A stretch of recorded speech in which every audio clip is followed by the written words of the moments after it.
nongeye kuba ikaze muri kumwe na Venuste Nshimiyimana mu Rwanda mutwumvira kuri FM 104.3 no kuri FM 88.3 naho mu Burundi turi ku mirongo migufi ya shortwave ku metero 1922 dore ingingo nkuru twabateguriye. President Yoweri Kaguta Museveni kuri wa gatatu yarahiriye kuyobora Uganda mu gihe cy'indi myaka 5 ku nshuro ya gatandatu.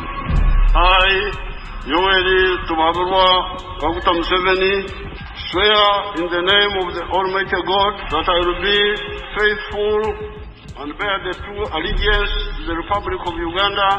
Umuhango wirahira witabiriwe n'abakuru b'ibihugu n'abaza guverinoma bagera ku 10. Turahamagara mugenzi wacu Ignatius Bahizi i Kampala. Urugereko rwihariye rw'urukiko rukuru ruburanisha ibyaha byo mu rwego mpuzamahanga n'ibyambukiranya imipaka mu Rwanda rwanze ubusabe bwa Yvonne Damange y'ibyamugwiza bwo kwimurira inteko yarwo i Kigali rukavinyanza. Ayo makuru kimwe nandi avugwa hirya no hino kwisi ni mukanya mugume ku maradiyo yanyu.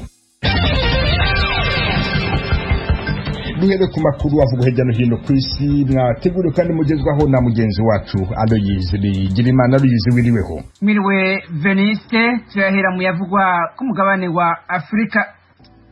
Abanyafrika y'Epfo baharurwa mu majana barakoze imyerekano ejo ku munsi wa kabiri biyamiriza ibitero bya Israeli ku banye-Palestina inyuma yaho abantu bashika 28 biciwe inyuma yo gutana mu mitwe ku musigiti wa Al-Aqsa wi Yerusalemu.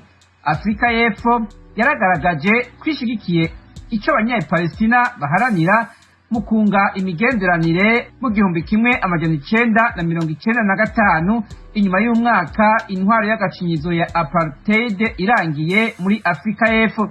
Abakoze iyo myerekano bari bitwaje ibendera rya Palestina bagendagenda mu mabarabara y'igisagara Cape Town baririmba basaba ko abanye-Palestina babohorwa. Afrika y'Epfo iri mu bihugu 130 byemera ko Palestina ari igihugu cigenga. Perezida Cyril Ramaphosa ku munsi wa mbere yashimikiye ku mugambwe ANC uri ku butegetsi nawe usohora itangazo rinegura ikurwa ry'abanye-Palestina mu mazu yabo hamwe n'ibitero bakorerwa ku musigiti wa Al-Aqsa. Ahandi havugwa imyerekano ni muri Sudani aho abantu baharurwa mu majana ejo ku munsi wa kabiri bihereje amabarabara ku murwa mukuru Khartoum basaba ubutungane ku banyagihugu biciwe ababo mu myerekano yiyamiriza leta ya Omar al-Bashir haraheze imyaka irenga 2. Iyi myerekano yabereye hanze y'icicaro c'ibiro bikuru bya gisirikare i Khartoum aho ibihumbi by'abanyagihugu bakoraniye mu 2019 basaba Bashir ukinjura no gusaba ko ubutegetsi buhabwa abasivile. Bavuga ko batazotinya gusubira mu mabarabara mu gihe leta yonanirwa kwerekana ibyatohojwe muri ubwo bwicanyi bwabaye ku itariki ya 3 y'ukwezi kwa 6 2019. Washington, ijwi rya Amerika. Mu makungu, Perezida wa Leta Zunze Ubumwe za Amerika Joe Biden ejo ku munsi wa kabiri yaratangaje inzira nshasha zizofasha abanyamerika guhabwa urucanco rwa COVID-19 ku bwinshi. Perezidansi ya Amerika White House yavuze ko Perezida Biden agiye kuzotangaza ingene kompanyi z'imodokari zunguruza abantu nka tagisi zizotwara zongere zitahukane ku buntu abazoja kwicandagisha gushika ku itariki ya 4 y'ukwezi kw'indwi. Ni itariki Amerika yibukira ko intahe yo kwikukira kandi niyo Perezida Biden yihaye ko 70% by'abanyamerika bazoba bamaze guhabwa niburi urucanco rumwe. Ubu abamaze kuruhabwa bageze ku bice 58%. Ibi Perezida Biden abivuze mu gihe abicandagisha ubu bagabanutse gushika ku miliyoni 2,100 ku munsi aho bahora ari miliyoni 3 buri munsi mu ndwi ziheze. Ubushinwa buriko burasaba ibihugu bihurikiye mu ishyirahamwe mpuzamakungu ONU kutitaba kuri wa gatatu inama ku gateka ka muntu kuri ubwoko bw'abayisilamu baba Uighur. ibihugu byo mu burengero bw'isi hamwe n'amashyirahamwe aharanira agateka ka muntu bari mu nama. Ubushinwa buvuga ko ifise intumbero za politike kandi buvuga ko atangorane iri mu ntara ya Xinjiang. Ubuserukizi bw'Ubushinwa muri ONU buvuga ko iyo ntara iri mu mahoro, mu iterambere ryihuta hamwe n'umubano mwiza hagati y'amoko ayibamwo. Ubushinwa busaba iyo nama iri kiba hakoreshejwe ubuhinga bwa video ko ihagarara, kandi bukavuga ko ari kwivanga mu biraba ico gihugu ubwaco.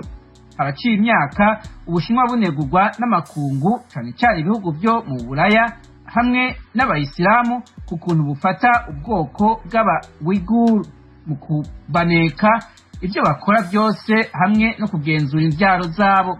Imihari iharanira agateka ka muntu ivuga ko aba-Uighur barenga umuriyoni bafungiwe mu makambi. Ubushinwa buvuga ko ari ibigo byo kubaheramwo inyigisho zitumbereye guhagarika ikwirakwira ry'amadini y'abicanyi hamwe n'ibitero by'iterabwoba. Leta z'Ubumwe za Amerika hamwe n'ibindi bihugu bya Buraya bivuga ko ibiba kuri ubwo bwoko ariho nyabwoko.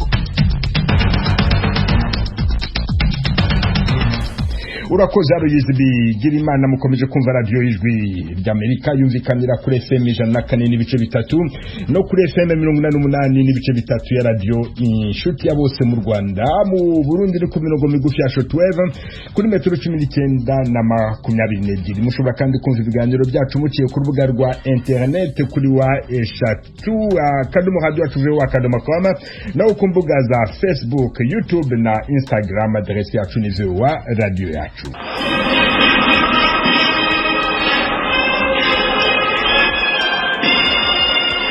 Perezida Yoweri Kaguta Museveni kuri wa gatatu yarahiriye kuyobora Uganda mu gihe cy'indi myaka 5 ku nshuro ya gatandatu. Umuhango wirahira witabiriwe n'abakuru b'ibihugu n'abaza guverinoma bagera ku 10. Umuhango urabera ku kibanza cy'ubwigenge cya Kololo mu murwa mukuru Kampala. Mugenzi wacu Ignatius Bahizi arawukurikiranye. Ignatius Bahizi, wiriweho? Miriwe neza bwana Venuse. Uwo muhango wirahira rya Perezida Museveni ugeze he? Mu by'ukuri umuhango wirahira rya Perezida Museveni watangiye kare. Ubu aho bageze abantu harimo gusenga, abakuru b'amadini batanga amasengesho kugira ngo abantu batangire gutanga amajambo atandukanye, bavuga amagambo atandukanye. Ariko Perezida we yarangije kurahira, yarahijwe, abantu benshi bari bamushagatiye. Habaye imihango itandukanye, akarisisi k'igisare bamwakira. Ubu ararahira kumva mu ijwi rye ukuntu yarahira. I, Yoweri Kaguta Museveni,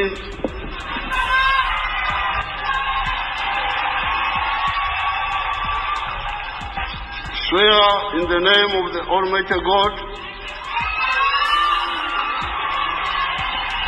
that I will be faithful and bear the true allegiance to the Republic of Uganda, and that I will preserve, protect, and defend the Constitution. So help me God. Uwo yari Perezida Museveni arahira amaze kwanzurirwa abaturage ndetse n'umucamanza mukuru w'igihugu wamurahije, yanzuwe n'umukuru w'akanama gashinzwe amatora mu gihugu bwana Simon Byabakama, wavuze ko ari we watsinze amatora n'ibice 58 n'uduce 3%, byujuje amategeko asaba ko umuntu ubonye amanota arengeje 50% ari we uba utsinze nk'umuperezida. Bityo akaba cyatumye umuperezida uno munsi arahira. Ubwo rero atararahira yabanjije gukora umuhango wo kurangiza ubutegetsi bwe 2016 kugeza uno munsi. Ubwo atangira ubutegetsi busha amaze kurahira. Ubwo yavuze ko bitangiye ubutegetsi busha bw'indi manda ya gatandatu y'imyaka 5. Ariko irahira nubwo tuvuga ko ari rya gatandatu, mu by'ukuri ni nk'irya 7 kuko mbere yabanje kurahira 86 ari avuye mu ishamba nk'inyeshamba iyo manda. Ariko nabwo yarahiye ari mwitabarwa, ariko batangira kubara bahera aho yatangiye gutorerwa mu gihugu kimwe 1996. Twavugaga yuko hari abakuru b'ibihugu n'abaza guverinoma bagera ku 10 bitabiriye uwo muhango. Abo wabonye mu bibanze ni bande? mu by'ukuri hari abaperezida bagera ku 10 bava mu karere ka Afurika no hirya yako nko muri za Namibia, muri Guinea, muri Ghana, Somalia na Egypt na Ethiopia n'ahandi. Ariko kandi n'ikigaragara cyane nuko n'abaperezida bo mu karere ka Afurika y'Uburasirazuba muri uyu muryango ugize Afurika y'Uburasirazuba benshi bitabiriye umuhango w'irahizwa rya Perezida Museveni, barimo bwana Perezida Evariste Ndayishimiye w'u Burundi, Perezida Suluhu Hassan wa Tanzania, Perezida Salva Kiir wa South Sudan, Perezida Felix Tshisekedi wa Repubulika ya Congo. Hanyuma Perezida wa Kenya we yohereje Minisitiri w'Ububanyi n'Amahanga, kandi Perezida w'u Rwanda we ntabwo yitabiriye umuhango ariko nawe yohereje intumwa. Ariko nakubutsa ko nyine Perezida w'u Rwanda yaraherutse kuvuga ko igihugu cy'igituranyi cya Uganda gikomeje kuba igihugu cy'icyanzi cy'igihugu cye. Umva mu ijwi ko yabyivugiye ari mu Rwanda. Abaturanyi bacu benshi ariko ni bane gusa, kugira ngo abandi bose tumeranye neza, usibye wenda nk'umuturanyi umwe gusa. Kera bari babiri, uwa kabiri navuga igihugu cy'amajyepfo Burundi, ubu turi mu nzira yo gushaka ko twumvikana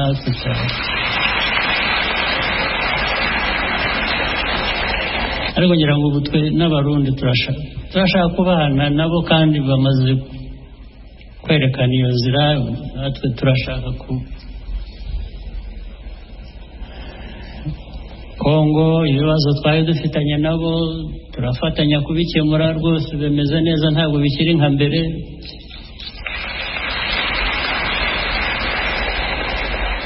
Tanzania nta bibazo twigeze tugirana nabo, turakorana nabo neza.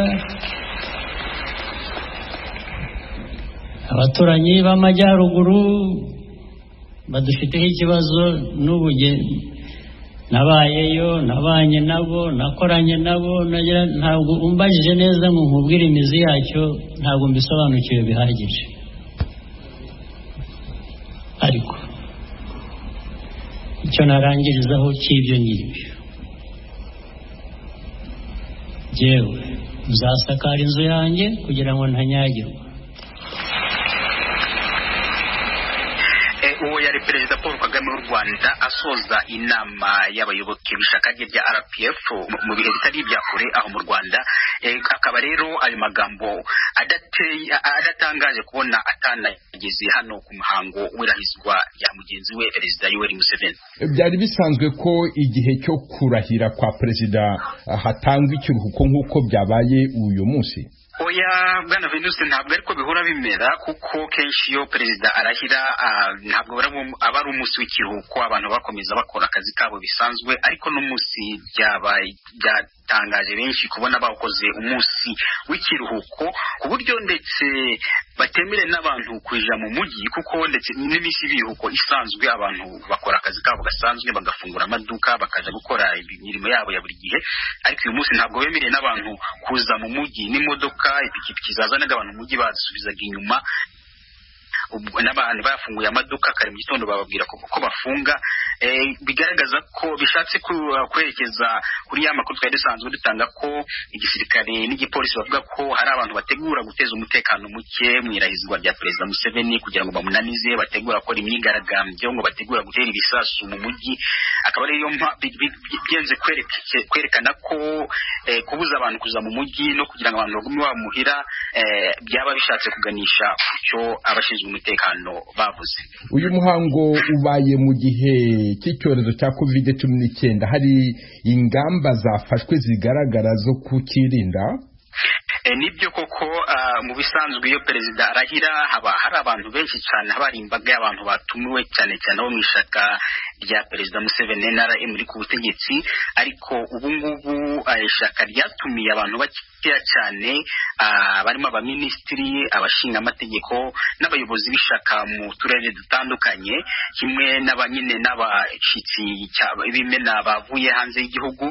Ubwo muri rusange bakaba batubwira ko abashitsi bari hariya ku kibuga cyitiriwe ubwigenge bwa Uganda cya Kororo ari abantu bagera ku 4,000 byonyine, kugira ngo babone ukuntu bahana intera mu rwego rwo kwirinda icyorezo cya COVID-19. Ignatius Bahizi, umunyamakuru w'ijwi ry'Amerika i Kampala muri Uganda, ndagushimiye cyane kandi ugira umunsi mwiza. Murakoze bwana Venus. Nongereho ko amakuru atugezeho mu kanya avuga ko perezida wa Kenya Uhuru Kenyatta amaze kugera i Kampala muri Uganda kwizihiza umuhango wo kurahira kwa perezida Yoweri Kaguta Museveni.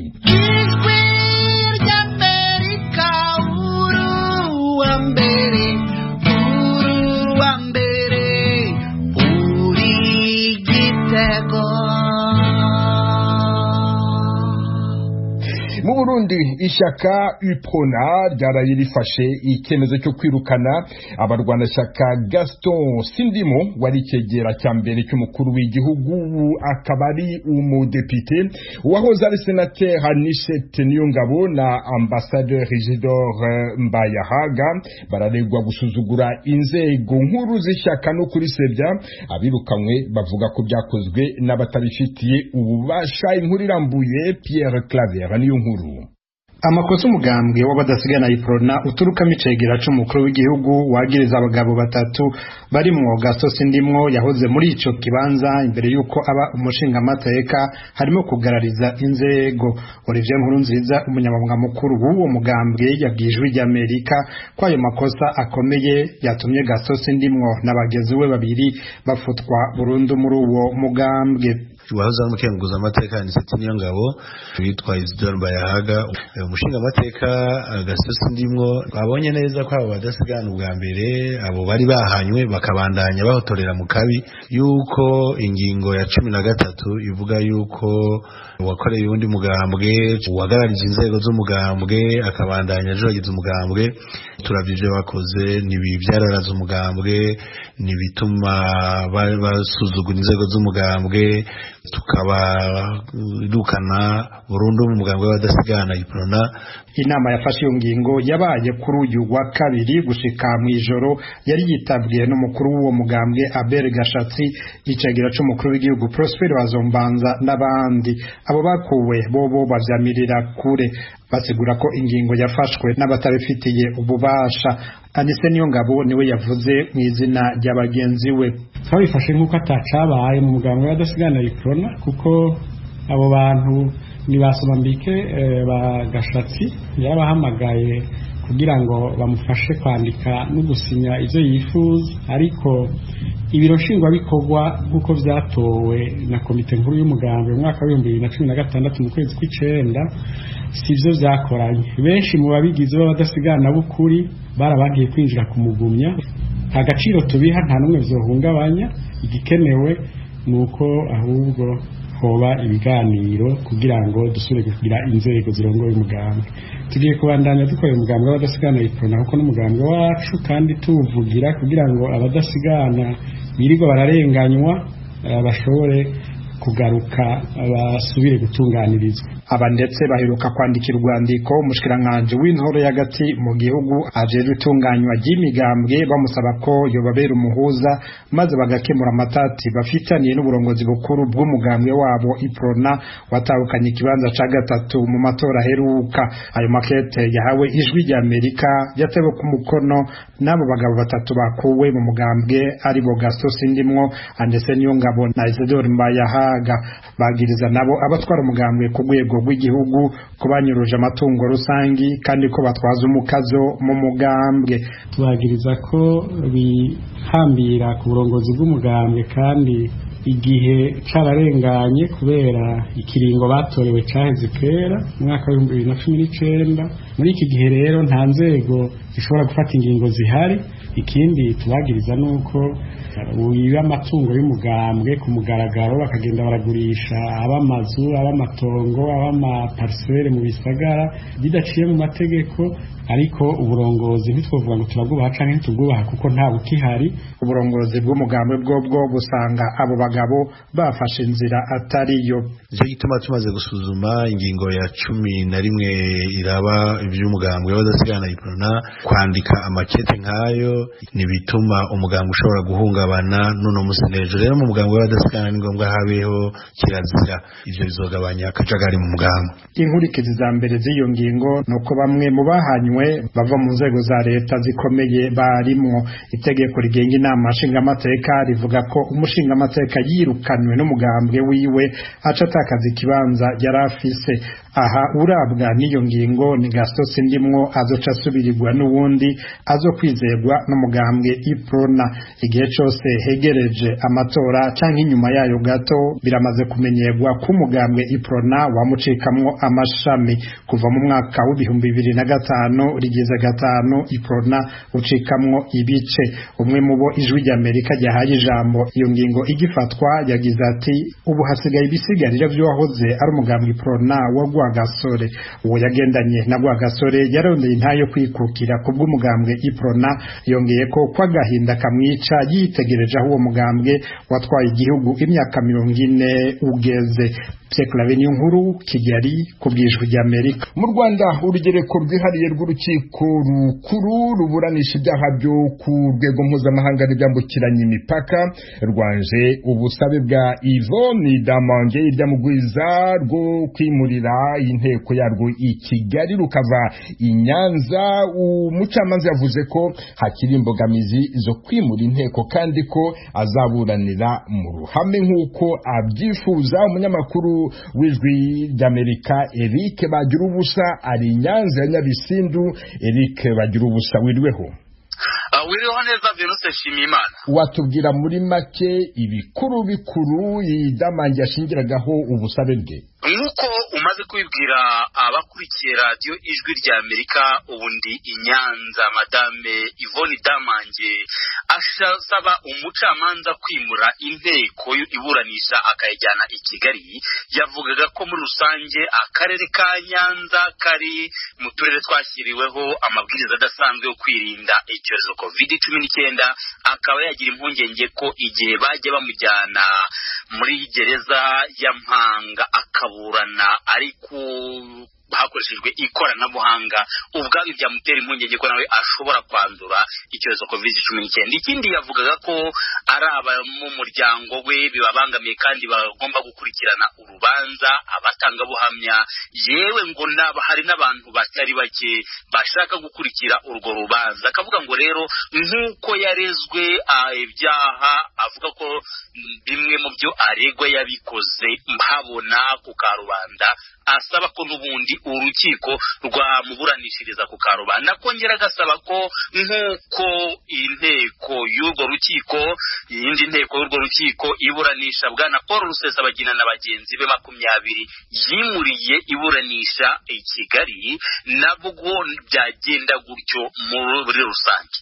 Ubushinjacyaha se bwo bwabivuzeho iki?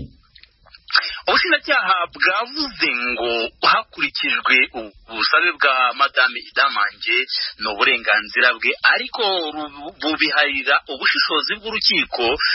Buravuga buti niba ari uko nguko bibaye ari uburenganzira bwe yaburanishirizwa i Kigali kimwe nuko yaburanishirizwa i Nyanza, kuko ntabwo ari urubanza rwa mbere rwaba rugiye kuburanishirizwa i Nyanza. Gusa kuri uyu munsi w'iburanisha havutse ikibazo gikomeye cy'ikoranabuhanga rya video conference cyangwa se iyakure, kubera ko umuriro waje kugenda bimara nk'isaha iburanisha ryahagaze. Ubushinjacyaha bukavuga buti igihe cyose ikoranabuhanga ritatenguha urukiko ndetse n'icyorezo COVID-19 cyaba kigenza make, iburanisha ryakomeza nk'uko bisanzwe, akaba ari ahandi hantu ariko bitimuye inteko iburanisha. None se urukiko rumaze kumva ababuranyi bombi rwanzuye iki? Urukiko muri rusange rwanzuye ko nubwo Madame Damange asaba ashingiye ku kuba imwe mu nteko ziburanishiriza muri urukiko rwihariye hano i Nyanza rwarimukiye i Kigali kubera urubanza rwa Paul Rusesabagina, hari impungenge ko nabwo mu minsi iraza rurabura aho ruburanishiriza, kubera ko aho ubundi inyubako zari ziriza buranishirizwagamo bari kwimuka. Umucamanza akavuga ngo ntabwo urukiko rwajya gutira cyangwa gukodesha aho kuburanishiriza kandi icyicaro gihari. Umucamanza nanone yavuze ko mu kwimura urubanza rwa Paul Rusesabagina hashingiwe ku mubare w'abaregwa mu rubanza rwa Paul Rusesabagina uko ari 20 nawe wa 21. Ubu umucamanza akavuga ko muri rusange hano Idamange aregwa ari umwe ndetse n'abatangabuhamya avuga baba bafite ikibazo bashobora kuzaza kuko mwanyura hari bakaburana ntawe uzahezwa, ndetse avuga ko nubwo yasomaga icyo cyemezo hari abandi bantu bakurikiranye urubanza rwa Idamange. Aravuga ngo rero ni igihe cyose ikoranabuhanga ryaba ridakunze cyangwa se niyo ryakunda bikurikije uburemere bw'urubanza, urubanza ruzabera hano ku cyicaro cya Nyanza. Ariko nanone avuga ko uko byagenda kose abatangabuhamya nabo nta n'umwe uhejwe muri uru rubanza. Eric Bagira